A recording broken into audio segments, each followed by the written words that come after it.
Hi, I'm Sophie Green. I'm the author of Thursdays at Orange Blossom House and the Shelley Bay Ladies Swimming Circle, and I am participating in Booktopia's World Book Day celebrations. It's very hard for me to pick one book as a favourite because I think it changes depending on which age I am and how long ago I've read something. But the book that is in my memory the most as my most beloved is Playing Beatty Bow by Ruth Park. It is a book written for children, but I do think adults can get so much benefit from reading books for children, and I still do read books for children.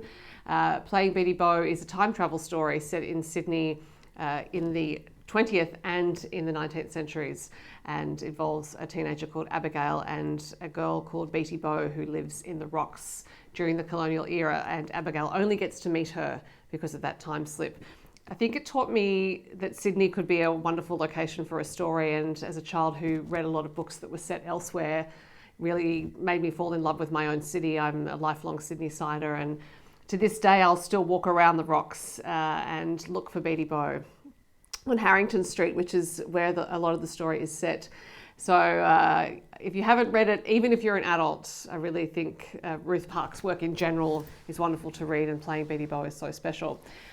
I tend to grab reading time wherever I can. I work in publishing by day, and so I read a lot as part of my job, and I'm also writing after hours, and I do a few other things. I do love to read, and it's one of those things where I do not have a huge block of time in which to read, but I do find 5 minutes here, 10 minutes there. We'll get through a book or not. And sometimes I decide to not finish the book, and that's okay.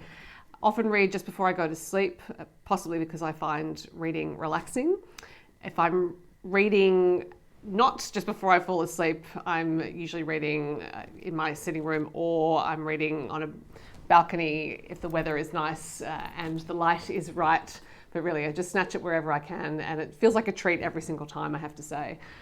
Today I will be reading Manhattan When I Was Young by Mary Cantwell, which is a secondhand book that I bought online because it's out of print, is the reason. And I often pick up book recommendations by reading various magazines and all sorts of articles, and this is a slender memoir but a beautifully written one. And I'll also be reading Blessed, which is about rampaging Roy Slaven, written by a friend of rampaging Roy Slaven's named John Doyle. Some of you will have heard of John Doyle and rampaging Roy Slaven, and as a fan of Roy and HG's work for many, many years, this was a must-read for me, and I'm thoroughly enjoying it. John is a wonderful writer as well as a wonderful radio presenter and all sorts of things, and it's keeping me company while I attempt to proofread the pages for my new book, The Bellbird River Country Choir, which is coming out in August this year, which is the story of a choir. 5 women who are in the choir, 2 of them are cousins. They're very feisty. I call them my terrible twosome, Victoria and Gabrielle, and 3 other women who, some of whom are trying to work out things from their past that they're not proud of. So yes, that's my next book coming out in August. Booktopia's been very kind to support me in the past, and I'm very thankful for that. So I hope you enjoy World Book Day celebrations.